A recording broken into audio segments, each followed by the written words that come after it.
সুধা সদন সহ হাসিনা পরিবারের বাড়ি ফ্ল্যাট জব্দের আদেশ।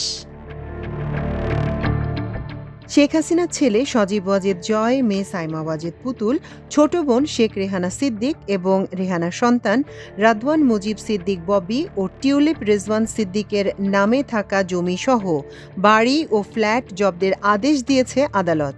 এসব সম্পদের বাজার মূল্য ৮,৮৫,২৫,৩২০ টাকা। মঙ্গলবার দুর্নীতি দমন কমিশনের আবেদনের পর ঢাকা মহানগর সিনিয়র স্পেশাল জজ জাকির হোসেন গালিব এর আদেশ দেন। জব্দ করা সম্পদের মধ্যে রয়েছে জয় ও পুতুলের নামে ধানমন্ডিতে থাকা ১৬ কাঠা জমি সহ বাড়ি সুধা সদন।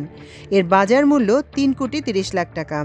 আবেদনে বলা হয়েছে, অভিযোগ সংশ্লিষ্ট ব্যক্তি শেখ হাসিনা জয়, পুতুল, রেহানা, ববি ও টিউলিপের স্থাবর সম্পত্তিগুলো অন্যত্র হস্তান্তর, স্থানান্তর বা বেহাত করার চেষ্টা চলছে। হাসিনা পরিবারের ১২৪ অ্যাকাউন্ট ফ্রিজের আদেশ।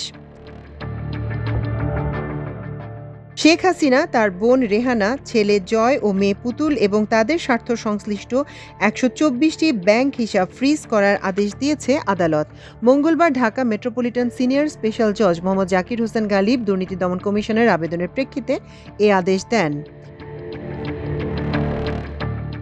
পুলিশের এপিসি থেকে ফেলে দেয়া ইয়ামিনকে হত্যায় আন্তর্জাতিক অপরাধ ট্রাইব্যুনালে মামলা। ছাত্র জনতার আন্দোলন চলাকালে ঢাকার সাভারে পুলিশের সাঁজোয়া যান আর্মড পার্সোনাল ক্যারিয়ার বা এপিসি থেকে ফেলে গুলি করে শাইখ আসহাবুল ইয়ামিনকে হত্যার অভিযোগে আন্তর্জাতিক অপরাধ ট্রাইব্যুনালে মামলা হয়েছে। এই ঘটনায় ১০ জনের বিরুদ্ধে গ্রেপ্তারি পরোয়ানা জারি করা হয়েছে। তবে আসামিদের নাম প্রকাশ করেনি ট্রাইব্যুনালের প্রসিকিউশন। পরোয়ানাভুক্তদের মধ্যে পুলিশ ও আওয়ামী লীগের নেতাকর্মীরা রয়েছে।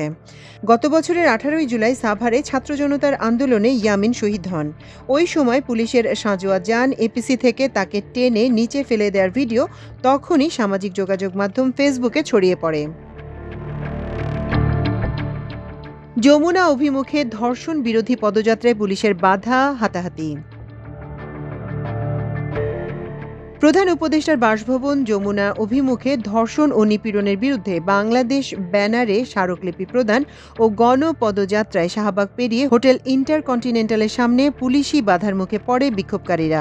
মঙ্গলবার অব্যাহত খুন, ধর্ষণ, নিপীড়ন ঠেকাতে ব্যর্থ স্বরাষ্ট্র উপদেষ্টার পদত্যাগের দাবির পাশাপাশি দ্রুত বিচার ট্রাইব্যুনাল গঠন করে ৮ বছরের শিশু আসিয়া সহ সব ধর্ষণের বিচারের দাবিতে ঢাকা বিশ্ববিদ্যালয় এলাকায় রাজু ভাস্কর্য থেকে মিছিল নিয়ে যমুনা অভিমুখে পদযাত্রা শুরু করেন আন্দোলনকারীরা।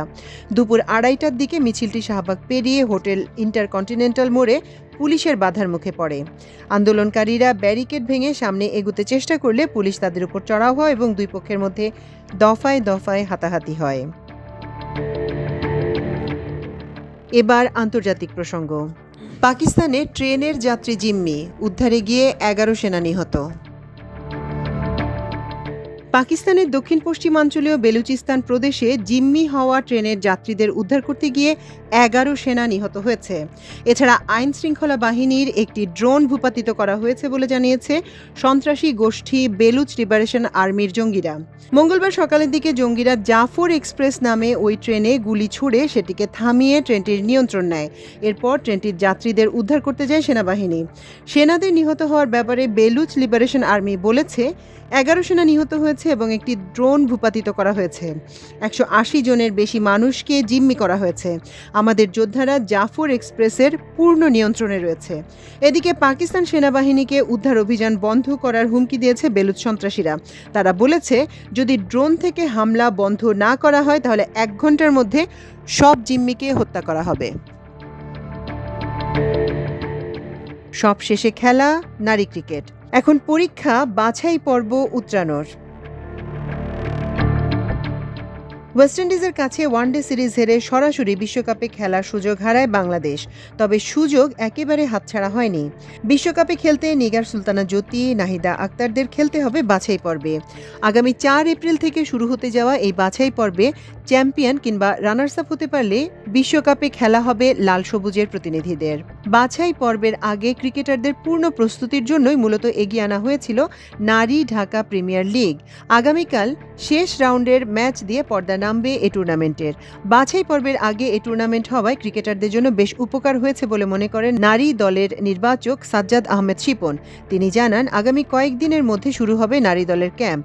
এরপরই চূড়ান্ত করা হবে স্কোয়াড। আগামী ১ এপ্রিল পাকিস্তানে যাওয়ার কথা রয়েছে নারী দলের। এর আগে কোনো প্রস্তুতি ম্যাচ খেলবে কিনা সে সিদ্ধান্ত এখনো হয়নি।